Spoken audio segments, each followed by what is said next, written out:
I feel like there should be a rule in America. They should say you can. What would you do if one morning you woke up as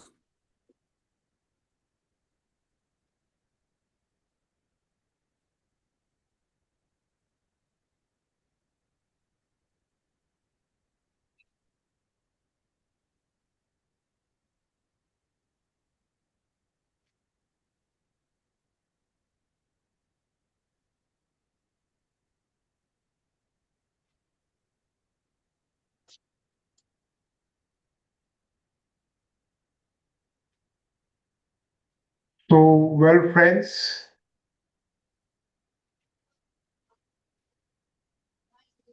welcome to today's Rita Sood Memorial Oration. And today we have a superwoman to receive the award, Professor Dr. Jyoti Batra. She is Dean Research and Professor of Biochemistry at Santosh Medical College and Hospital, Ghaziabad. Having 27 years experience in medical uh, biochemistry and molecular biology and over 150 publications. I have known her for almost, I think, 10 years now, and she is a whatever she works on, she's a bundle of energy.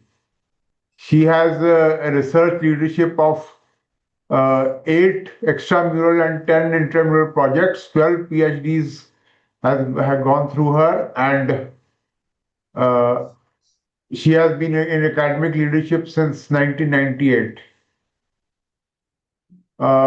And she is the Dean Research of Santosh deemed to be University since 2007 till the current date, and also the NAC committee member. She is the chairperson Innovation Committee and driving translational research and innovation ecosystems university-wide.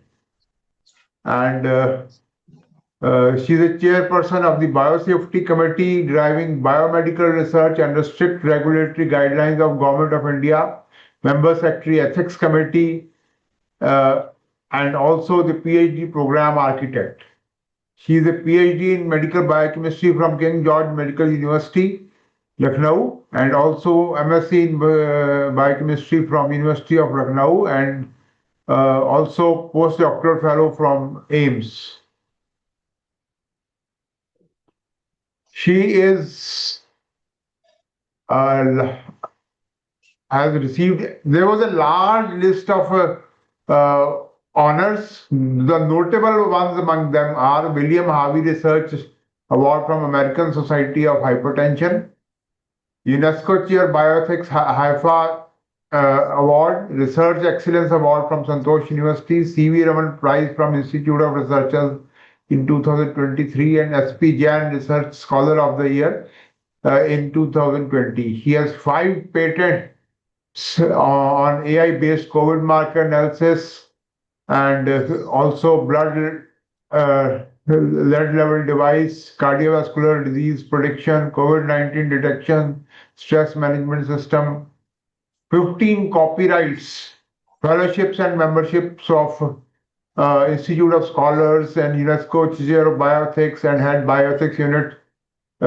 in her institution. With this, we present to you Dr. Jyoti Batra. Over to you, ma'am. Good evening.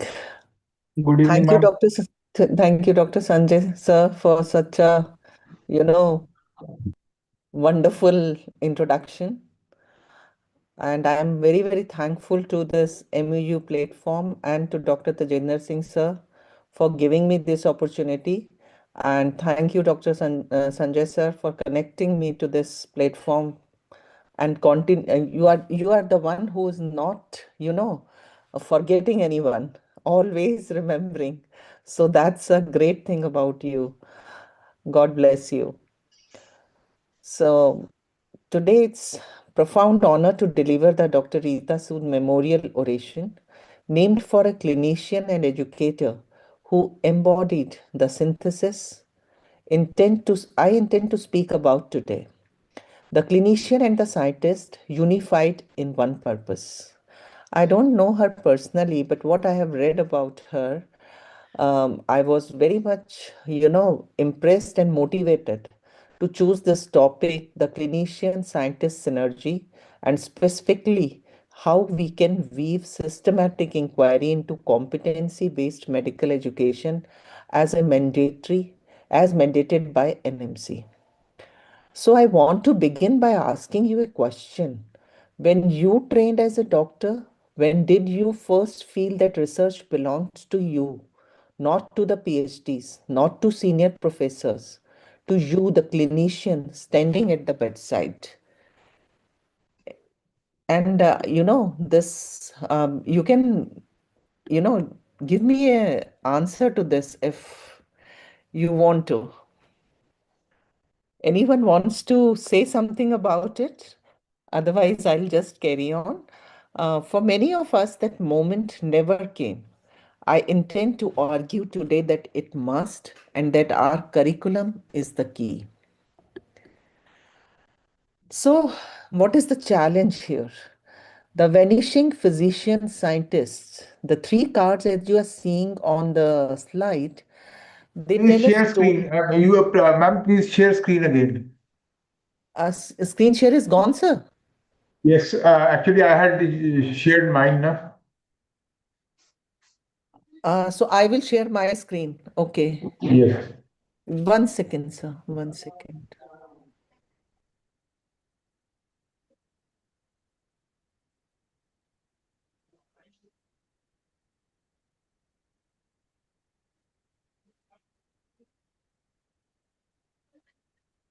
Give me a moment, sir. I'll just do it.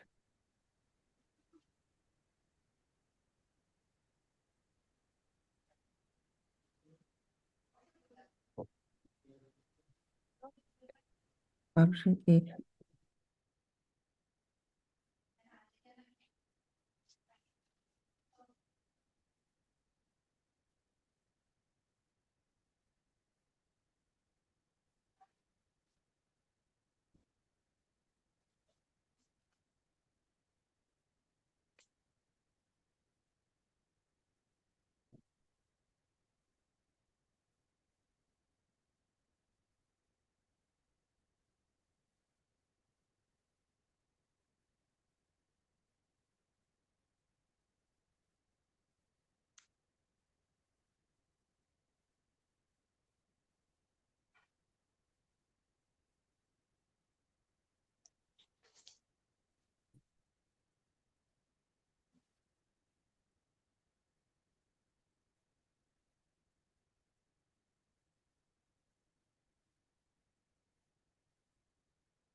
Yeah.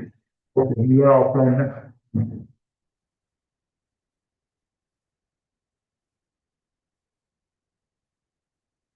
Na? Dr. Jyoti is just coming back.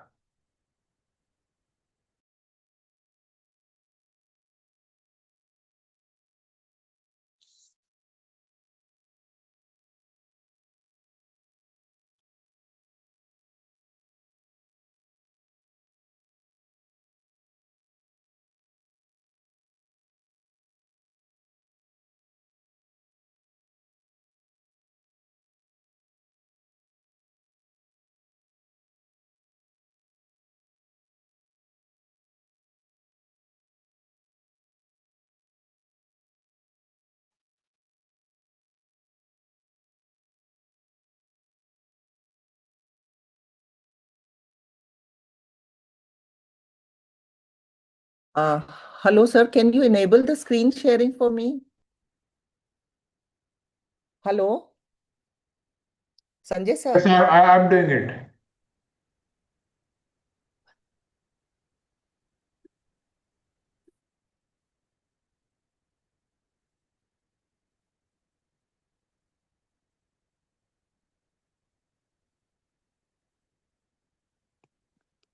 Yes, we can see your screen now.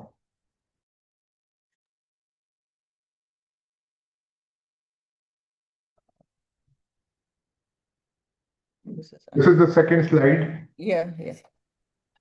So, okay, sir. So shall To I, start from beginning. can I start from this? This was actually the first slide only. I have only introduced. If you want, I can go I back mean, again. the cover for recording purposes. Sorry, sir. The first slide, for recording purposes. Okay, sir. Now it's Yeah. okay. Yes. So, good evening, colleagues. It is a profound honor to deliver the Dr. Rita Sood Memorial Oration, named for a clinician and educator who embodied the synthesis I intend to speak about today. The clinician and the scientist unified in one person. I don't and know her personally, I have never met her, but whatever I have read about her, my topic is totally motivated by that. And the topic of the talk today is the Clinician Scientist Synergy, and specifically how we can weave systematic inquiry into competency based medical education as mandated by NMC.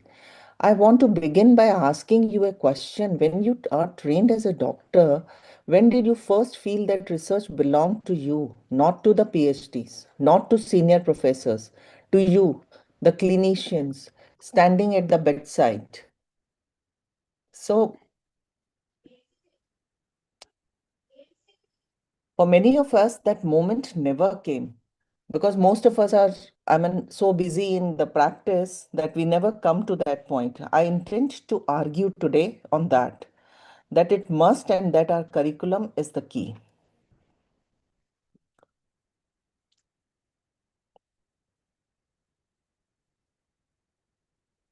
So, what is the challenge? Challenge is the vanishing physician scientist, you know, totalness. The vanishing physician scientist, the three cards on this slide tell a story that should disturb every person in this room. The numbers on this slide are not projections, they are a documented trajectory. In 3 decades, the physician researcher has gone from 5% of the medical workforce to just 1.3%. And the average age of those who remain in the science or research has also increased. Very fewer young doctors are entering research. Howard Sclarer, writing in the 2017, called clinician scientist an endangered species. Sorry.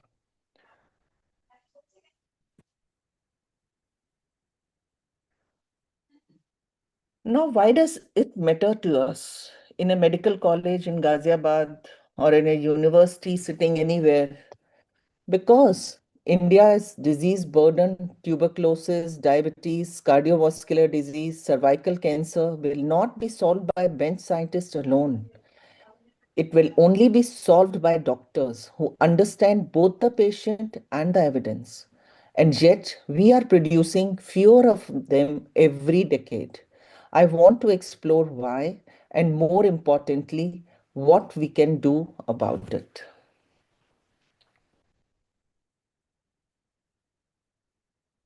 So, the question and the causes. There is a phrase by Sclarer in 2017 paper of his, I just don't have time to finish things. I have piles of half-done studies. It's not a personal failing, it is a structural one. How? Just look at the four forces in these slides. They don't operate independently. They compound each other. A doctor with no protected time cannot build a portfolio. And without a portfolio, they cannot secure grants. And without grants, they cannot buy time. Without mentors who have navigated this path, they have no map. All of this happens inside institutions that, however well intended, are optimized for clinical throughput, not scholarly productivity.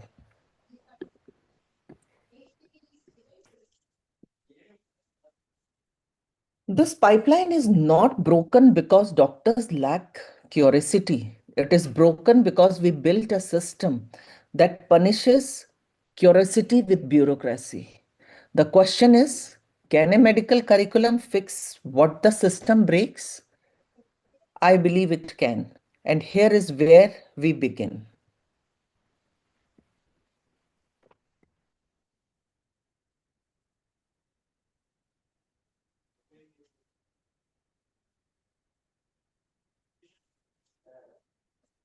Now, NMC CBME Framework 2024 has so many competencies, but the two are overlooked. The NMC CBME framework is ambitious. 7 graduate attributes, 7 roles. Every Indian doctor must fulfill. And yet, look at the roles: FN and G, critical thinker, and the researcher.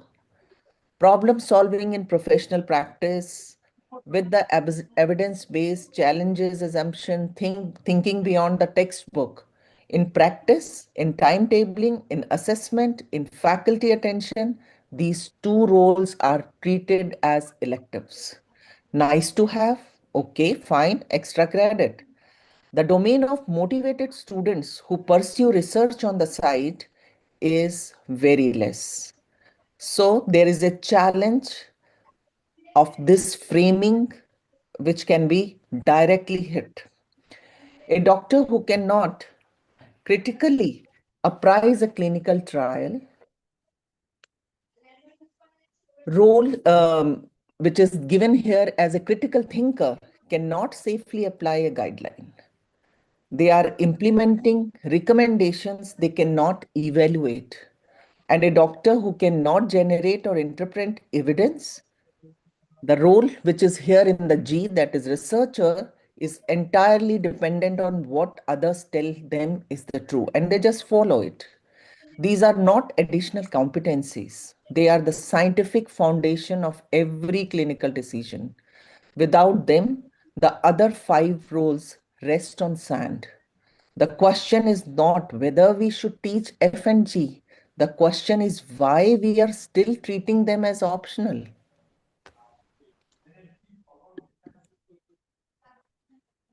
So we can go to a little logical thinking about it that comes through a parallel path, if we see, between the clinical logic and the research logic. In this slide, perhaps the most important conceptual shift you can see during the whole presentation.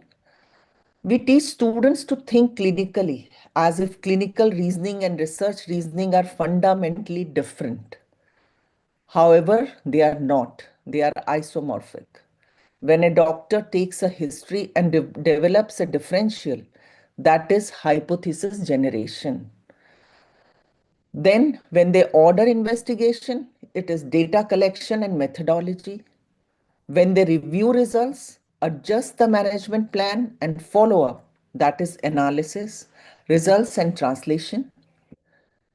The patient encounter is a scientific process.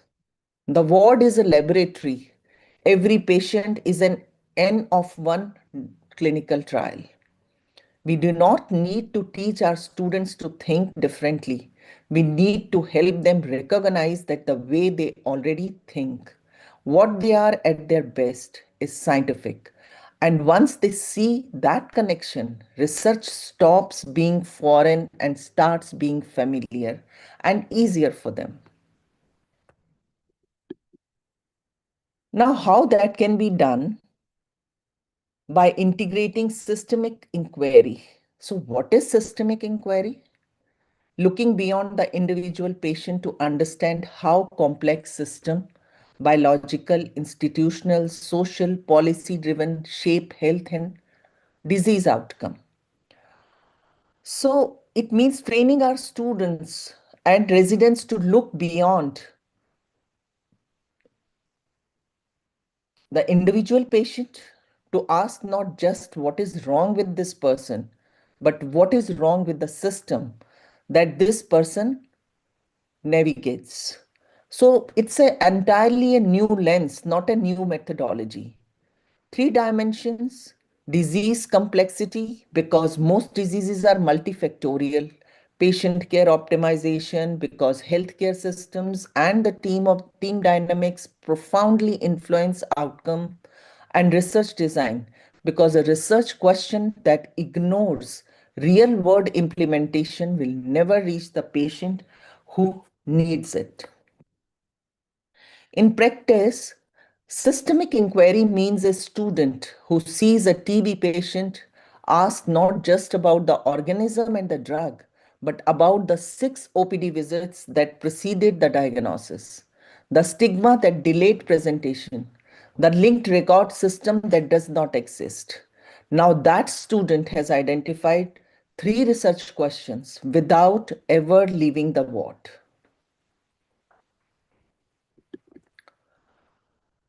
So every NMC role has a research heartbeat and it is integrated.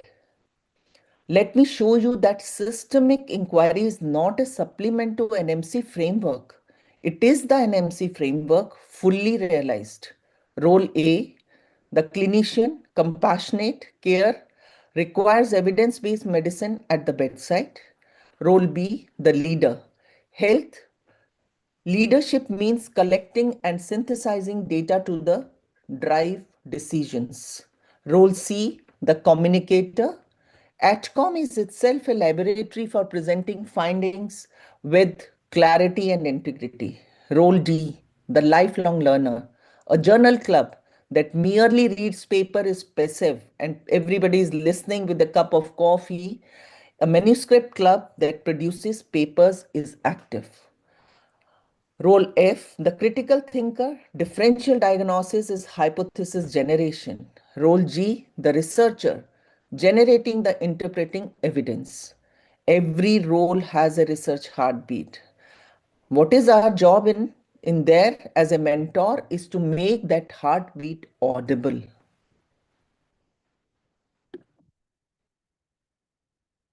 Now, competency guided program design has come as a solution to this problem. The vanishing physician scientists, the double bind, the overlooked competencies, they are all the problem here. The literature gives us 4 structural elements and none of them are optional. Remove anyone and the pipeline breaks again. Cohort-based training, peer community matters. Slovak and colleagues in 2022 showed that shared identity, I'm not the only one trying to do this, is a protective factor against isolation and burnout. Longitudinal curricula, a 1-week research workshop does not build a researcher. Immersive, sustained exposure across years of training is required to build genuine confidence. And most of us think that we'll do the student development workshop or faculty development workshop for 1 day or 2 days, and it will serve the purpose. Protected research time, not find time when clinic is quiet. Ring-fenced, structural, not negotiable time written into the timetable. Expert mentorship networks. Trainees need guides who have walked the dual role path. 4 element and all 4 required. This is what we are building at Santosh.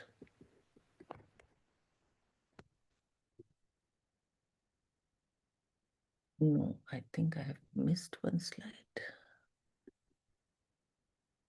Yeah. So competency guided program design, the CGDPD framework. So what does a program look like that actually produces clinician scientists? The literature gives us 4 structural elements and none of them are optional. This I have already, talked about. So coming to the next part, what can we do? What should be our administrative roadmap? What should be the institutional action plan?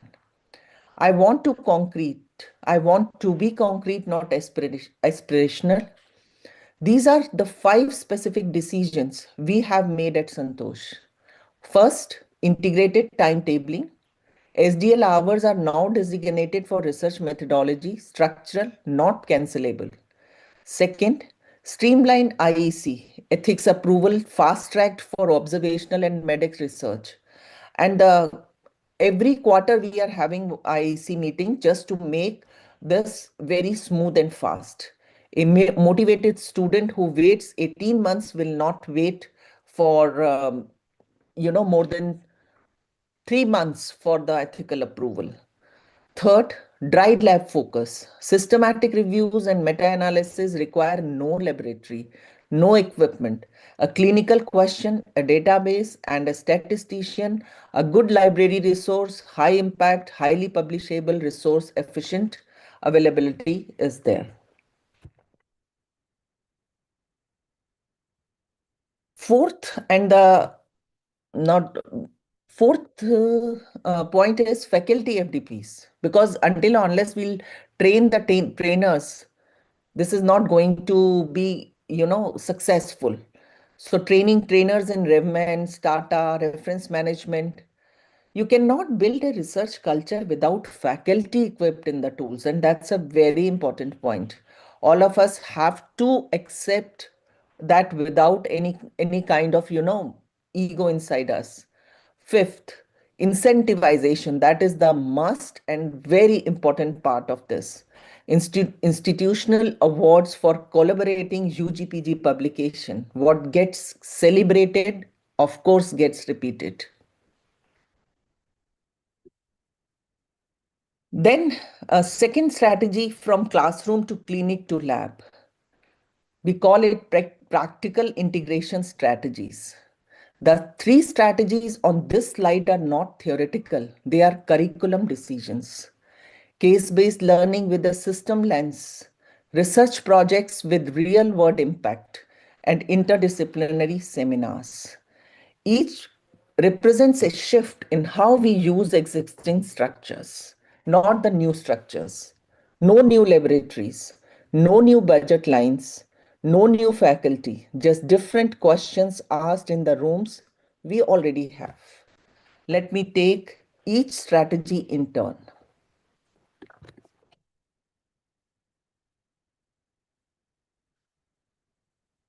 Strategy 1, case-based learning with a system lens. The first strategy is something every medical college already does. Case-based learning, but we are doing it little differently. We are not just asking what is the diagnosis and what is the treatment. We are asking the deeper questions. Why did this patient presented late? Why systemic barriers delayed their care? How did team dynamics in the ward influence the outcome? And what does the evidence say about the management decision and who generated that evidence? When a student begins to see a patient case not just as a clinical puzzle, but as a window into the healthcare system, that is the moment the clinician scientist is born. And that shift costs nothing. It requires no new labs, no new budget, just a different question series.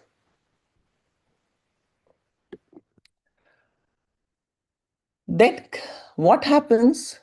The single question, why did this patient present late, is doing the work of 5 medical disciplines simultaneously.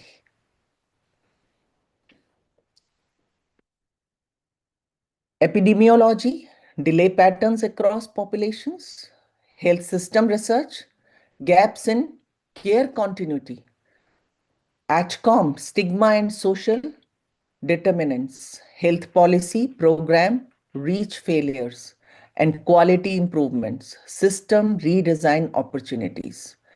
And it all began with one curious student asking one extra question at the end of a case discussion. So strategy 1 showed us how to teach differently with a system lens applied to every case. Strategy 2 is about what happens when a trainee takes that lens and asks, Can I study this? The answer, as you are about to see, is yes. Without a laboratory, without expensive equipment, and without a research degree.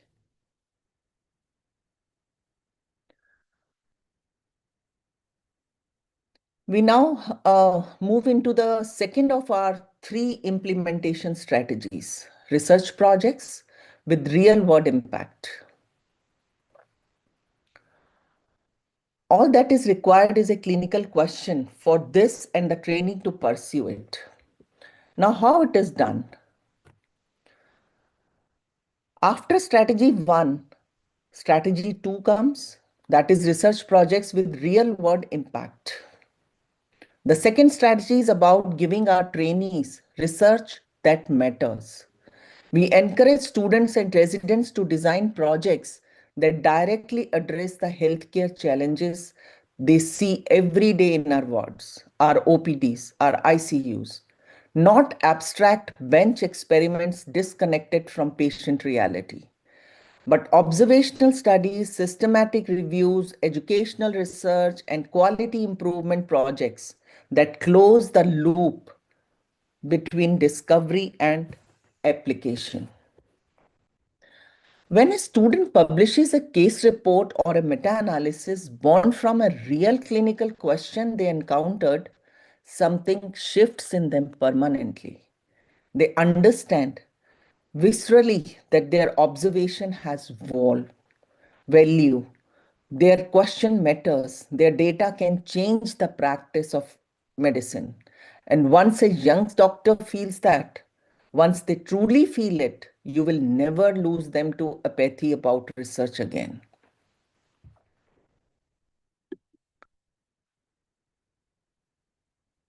Now let me tell you about 3 doctors. Here we will see why we are talking about this slide and why. Who did research without ever entering a laboratory? A medicine resident, every Monday morning, 3 or 4 diabetic readmissions, discharged perfectly on Friday, back on Monday again. That frustration, that clinical itch became a research question. A register, an IEC approval, and some statistics. Published protocol changed. A third-year MBBS student, 3 patients with advanced cancer in 1 week, and all 3 had ignored symptoms for an year, for more than a year. Why? All 3 from the same district. She asked why. A questionnaire, a ethical approval, and a genuine curiosity.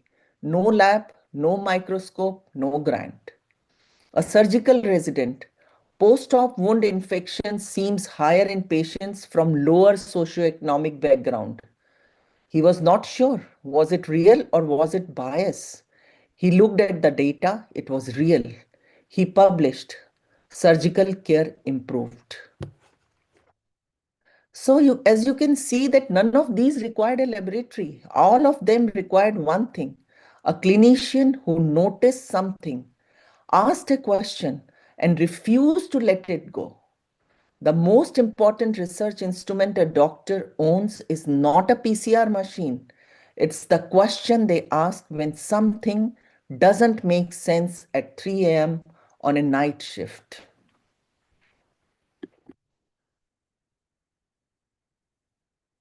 Second transition is about interdisciplinary seminars. We arrive now at the third and the final implementation strategy, interdisciplinary seminars. If strategy 1 changed how students see patients and strategy 2 gave them tools to generate evidence, strategy 3 is about what happens when different disciplines are placed in the same room. Because the most important advances in medicine did not come from one person in one discipline working alone. They came from collisions, the clinicians, the basic scientists, the epidemiologists, the policy expert, each bringing what the others could not see. So there are different type of researches. You can see how and what it is and who can do it. So none of these require a lab. All of these require a curious, observant clinician.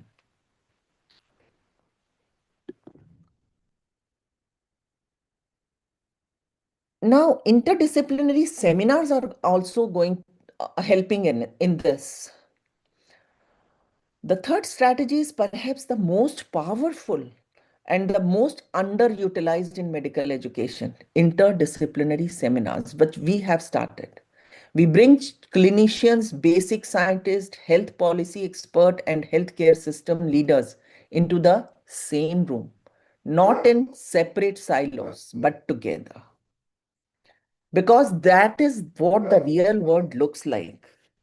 A breakthrough in patient care rarely comes from one person in one discipline. Think of any major advance in medicine, the cardiologist who noticed the pattern, the biochemist who explained the mechanism, the epidemiologist who quantified the burden, the policymaker who scaled the solution. Four people, four discipline, one breakthrough. So we are modeling that collaboration before our trainees graduate so it feels natural, not foreign when they enter practice.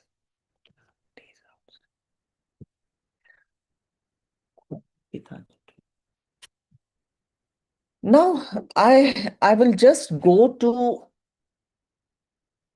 another story and in the slide. For decades and decades, let's call it H. pylori story. For decades and decades, millions of patients with stomach ulcers were told, relax, avoid chilies, take antacids for life. This was the medical consensus. This was what doctors believed. Then four people changed medicines forever. Not four researchers in the same lab, four disciplines that came together, a clinician, a medical resident, kept noticing that his ulcer patients returned every 3 months. He would not accept stress as an answer. He found a bacterium, H. pylori, in biopsy after biopsy. That observation at the bedside started everything. A biochemist then asked, how does a bacterium survive in acid with a pH of 1.5? The answer was urease, an enzyme that creates a protective bubble, pure bench science, explaining the how. Then an epidemiologist then asked, is this one hospital or global? The answer, 50% of the world's population, 90% of duodenal ulcers, a class 1 carcinogen. Without this, it stays a curiosity at one place only. And a policy expert asked, how do we change that every doctor on earth actually does? Triple therapy became the global standard. Antacids became antibiotics. So it's a story of Barry Marshall in 2005 and Robin Warren collected the Nobel Prize for this. Four disciplines, one breakthrough. That is what an interdisciplinary seminar is designed to model.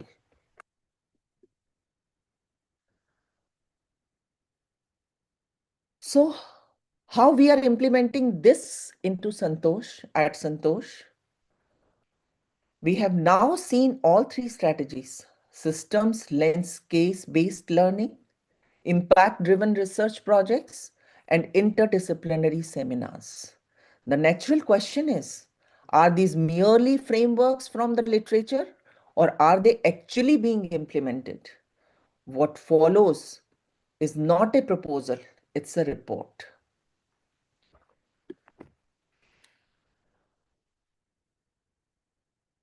These are not aspirations, these are curriculum decisions. Case-based system thinking, impact-driven research, interdisciplinary collaborations. These are not aspirational ideas. not aspirational ideals lived in a vision document. These are curriculum decisions we have made at Santosh, embedded into SDLRs, ethical approved students projects, manuscript clubs, and faculty development programs in biostatistics and reference management. The question I am often asked, how do you measure whether any of this is working? Because that is, outcome is about everything, measurement and outcome. How do you measure it? That whatever you are doing is actually producing the results. And that brings me to the next and perhaps most uncomfortable question in medical education today. Are we measuring the things at all?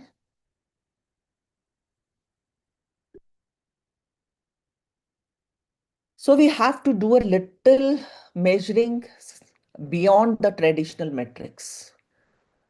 Traditional examinations are necessary. They are not sufficient, however. A written paper can tell you what a student knows on one afternoon.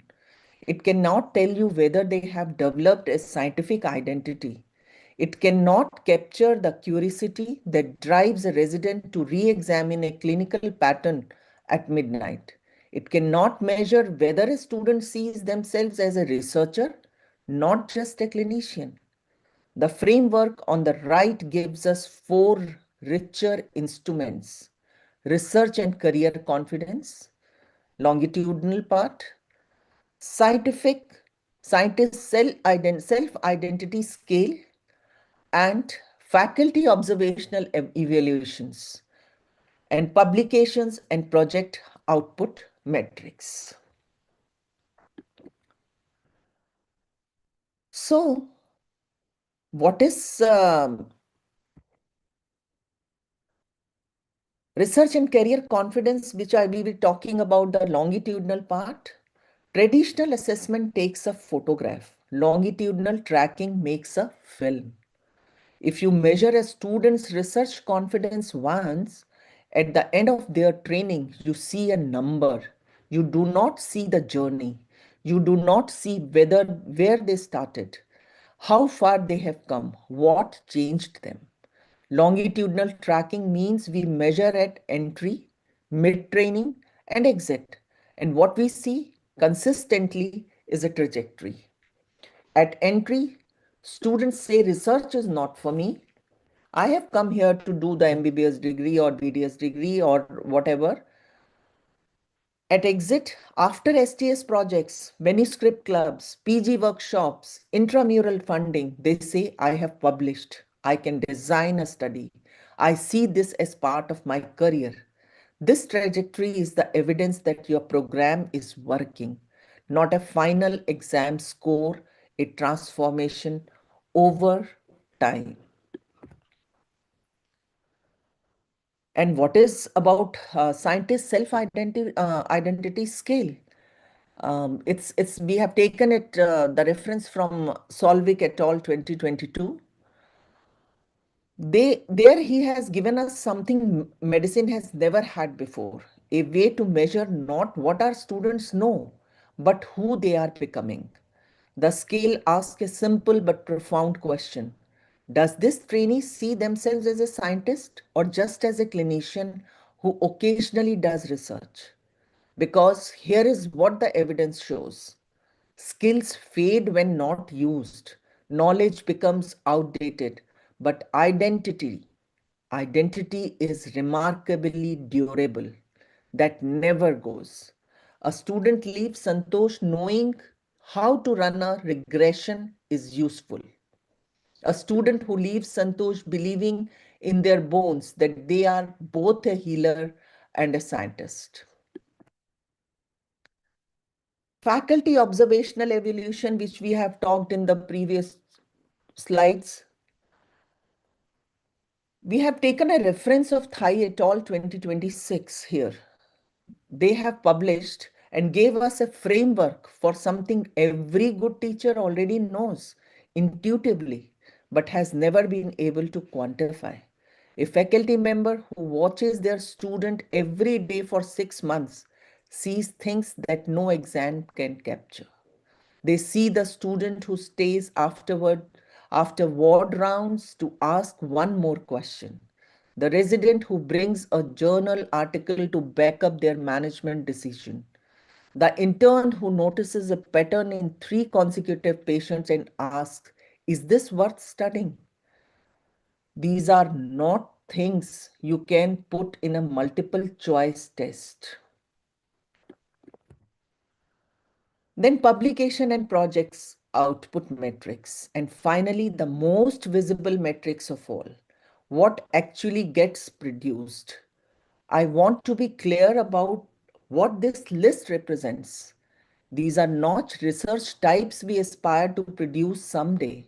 These are research outputs that are already coming out of Santosh Dean to be University from our wards, our classrooms, our manuscript clubs, our intramural funded projects, our STS launchpad, our PG workshops, case reports from final year students who noticed something unusual on a night shift, systematic reviews from residents who used our dry lab approach, no equipment, no lab, just a clinical question, a database, a statistician, which I have already told you, observational studies born from ward patterns, MEDEC research from the faculty, studying their own teaching, and perhaps most uniquely, UG PG collaboration. A second year MBBS student and a third year MD resident co-authoring together. And this is what is the wonderful output of this. This is not common in Indian medical education, but we have started here. It is happening at Santosh because we built the ecosystem for it. The question was, how do you measure whether any of this is working? The answer is standing in front of you. 4 metrics, 4 types of evidence, each one measuring a different dimension of same transformation. Together, confidence, identity, observed behavior, and tangible output. They tell the complete story what a research culture actually looks like when it is built with intention. This is the real-time numbers which I am just showing into the slide that has 2025 story from Santosh. These are Santosh research metrics. These numbers are not projected outcomes. They are what exists today. 56 ICMR STS applications submitted. 56 students who chose of their own will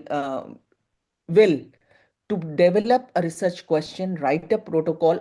Of course, mentors are there and face a national competitive process. That is 56 acts of researcher identity.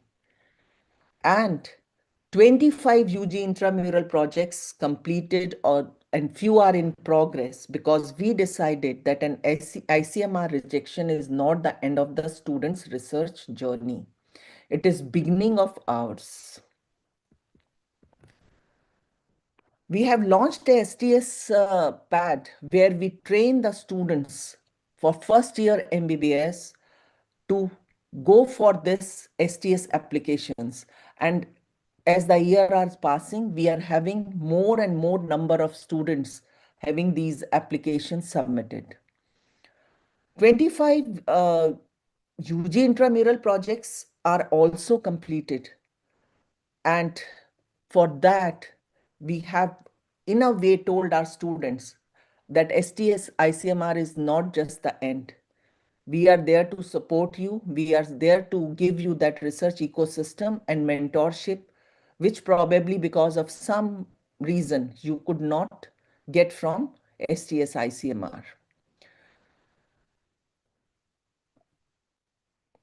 Then we have also tried our hands on PG dissertation support from ICMR.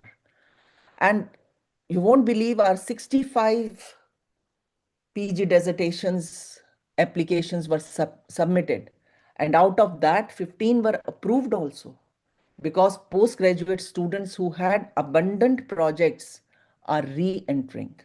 The pipeline is not just growing, it's recovering the lost talent. Faculty who now supervise research they themselves initiated. A professor of medicine, a senior resident, an associate professor of biochemistry, who previously never did research or what did research, who did research not only because promotion required it, has now on their own initiative, without being asked, without being mandatory, walked into a student's LTL session, sat down and said, I have a clinical question that has been bothering me for 3 years.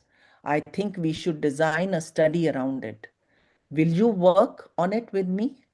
And one more STS or PG project is developed. And that is the moment that unsolicited, self-motivated act causes the change of culture. Now, what is the impact of this synergy? 3 outcomes. Each one of the consequences of the clinician scientist synergy we have built, and each one civilizational in scale. 3 times faster translational from bench to bedside, stronger, more resilient health systems, and a thriving workforce that does not hemorrhage its pet's talent. So this is our, this gives us a lots of hands, working hands for research, thought process, and everything shows into the outcome which we have received. Now, why this integration matters? This is the impact of synergy, of course. 3 numbers, 1 arrow pointing up, and 1 seedling. Faster translational because more and more number of the researchers, student researchers, faculty researchers, clinician scientists accelerating the journey from bench to bedside. System resilience. Now clinicians trained in systemic inquiry identify and improve system level failures before they become catastrophes. Thriving workforce, a well-supported pipeline attracts and retains top talent, reversing the endangered species trajectory. So system resilience, because the pandemic also showed us something darker, that a brilliant doctor who cannot read a system is a brilliant doctor who cannot prevent the next disaster. 3 times faster translation, because COVID shows us what happens when a scientist and clinician work together from day one, and 11 months is better than 17 years. You get your results, you got your COVID vaccine. Normally, a vaccine takes 10 to 15 years to develop. The COVID-19 mRNA vaccine were ready in 11 months. How? Because clinicians, scientists were in the same room from day one, not sequentially, but simultaneously. The bench finishing, then passing to the clinics, everything happening on the same platform. 5 type of thinkers, 5 disciplines working together in real time. The 3 times faster is not a metaphor. It is literally what happened when you remove the wall between a bench and the bedside. Now think about India, one of the world's highest burdens of tuberculosis, diabetes, CVD, cervical cancer. For every year that a better treatment sits in a laboratory because nobody is bridging the gap. Patients are dying who did not have to. Every clinician scientist you produce is a bridge. Every year of training you invest is a year subtracted from 17 years of gap.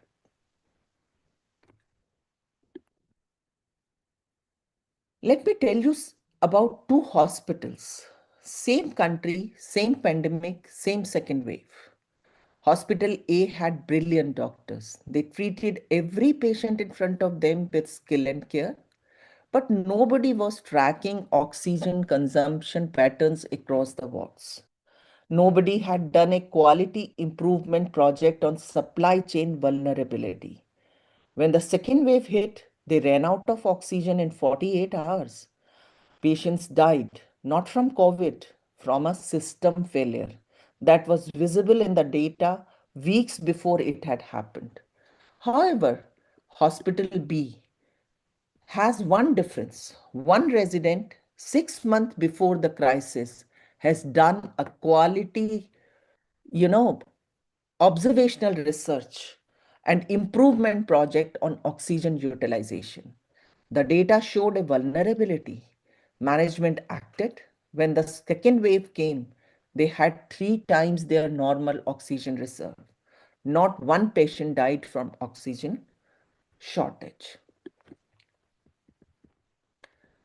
So, what is the difference? Difference was not resources. The difference was one resident who had been trained to ask questions, system level questions. A doctor who only asks what is wrong with this patient will treat the patient in front of them. A doctor who also asks what is wrong with this system will protect the 10,000 patients behind them. So, thriving workforce, if we talk about the thriving workforce, remember the opening of this oration, the physician scientist, when we have talked about that from 5% it has dropped down to 1.3% of the medical workforce. And we have called them an endangered species. Why are the best minds leaving research?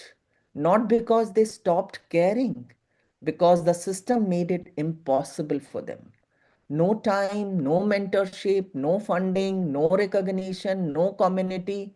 The talent was always there, but the pipeline was broken. So there was some studies which were done on this. The University of Toronto looked at this problem directly. They made 4 structural commitments: protected research time written into contracts, dedicated mentorship, cohort-based training, and wellness built in, because a burnt out scientist produces nothing. The result? Applications tripled, publications doubled, career retention in academic medicine went from 40 to 78%. But the most important finding was not in those numbers. It was in what the trainees said. They described feelings for the first time, that both parts of me are wanted here. Not just the clinician, not just the scientist, but both. At Santosh, with our intramural grants, our FTP mentors, our manuscript clubs, our STS launchpad, we are building exactly that. Not in the Toronto, but in Ghaziabad. We are trying to do this for Indian students, for Indian patients, trying to solve Indian problems. That is the workforce we are building.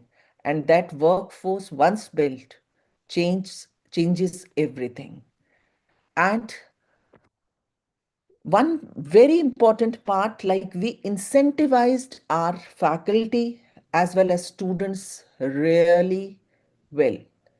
We have lots of endowment chairs, endowment awards, and just now this year we have started one endowment award for best UG researcher in from any of the years who gives best outcome.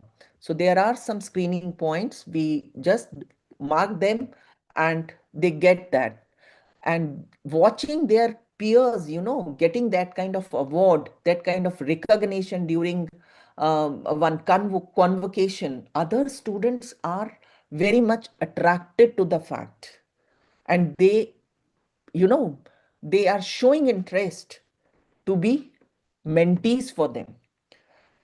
Now, embracing the integrated approach, I want to close with a call to each of you because the transformation I have described requires all four constituencies in this room to institutions, the structural decisions, timetabling, protected time for research, which is never given in Indian scenario. Ethics fast tracking cannot happen without administrative commitment. These are not faculty goodwill projects. They are governance decision. We cannot only just patch it up and say that faculty and clinicians don't want to take up research projects. But if we'll change a little bit in the governance part and take some positive decisions, this shift will be there. To educators, the lens shift from what is the diagnosis to why did this patient present late requires you. It requires you to ask the different question in your very next teaching. No budget, no approval needed, just a different question. So Toronto to Santosh, what works? The University of Toronto Clinician Scientist Training Program gives us the best documented evidence for what structural elements actually work. 5 commitments, 5 parallel responses at Santosh. Protected time written into residency contracts. Mirrors are SDLRs allocated for research methodology and written into the NMC timetables. To, give them hand holding and that kind of a confidence, we have a central research facility where we have a department of biomedical research just to support them, just to mentor them. Dedicated mentorship pairing mirrors our FTP training faculty supervisor equipped in biostatistics, IEC writing, and manuscript guidance. It is happening we have a research calendar at our place, and that research calendar is very strictly followed. Cohort-based training mirrors our STS Launchpad batch workshop. So trainees build community and shared identity. No student left without support mirrors. Our intramural grants for every student ICMR did not select. No motivated student is ever left behind. So this is the crux of all, how a clinician can become a researcher also. They can think like a researcher, and at bedside they can find the questions, they can generate the data, they can give a question to a benchside researcher to work upon, and together they come out with some kind of answer to a deadly disease. So the integrated future. Every graduate should be a scientist at heart and a healer in soul. This is not a poetic aspiration, it is a curriculum mandate. The clinician who cannot evaluate evidence cannot safely implement it. He doesn't know how this uh, you know um, process has been developed. The scientist who cannot speak to a patient cannot understand what needs to be solved. The integration is not optional. It's a definition of the doctor India needs. So Dr. Rita Sood's legacy was exactly this, a commitment to patients grounded in inquiry, and an inquiry that never lost the sight of patients. Every graduate should be scientist at heart and a healer in the soul. Then our future is integrated. Clinician Scientist Synergy for a healthier world. That should be our motto.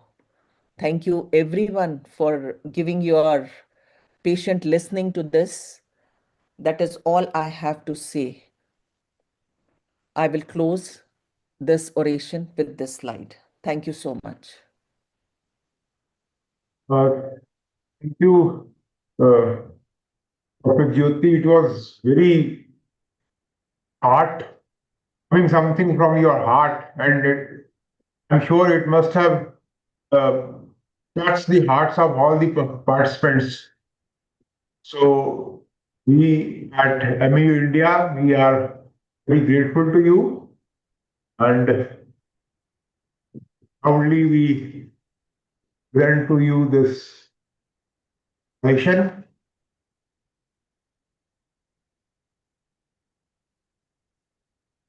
Thank you so much. Thank you so much, sir. This is an honor from your MEU India platform. And I'm sure all of us must have experienced something coming from your heart. And I am, Dr. Tajendra yes, was there. you are correct, He, sir. Day in, day out, we are into this only because we have, if you have, 250 medical students, and if even, 20-30% of that are very much interested and motivated, your work is done. yes. So with this, we end this session. The recording will be available on YouTube.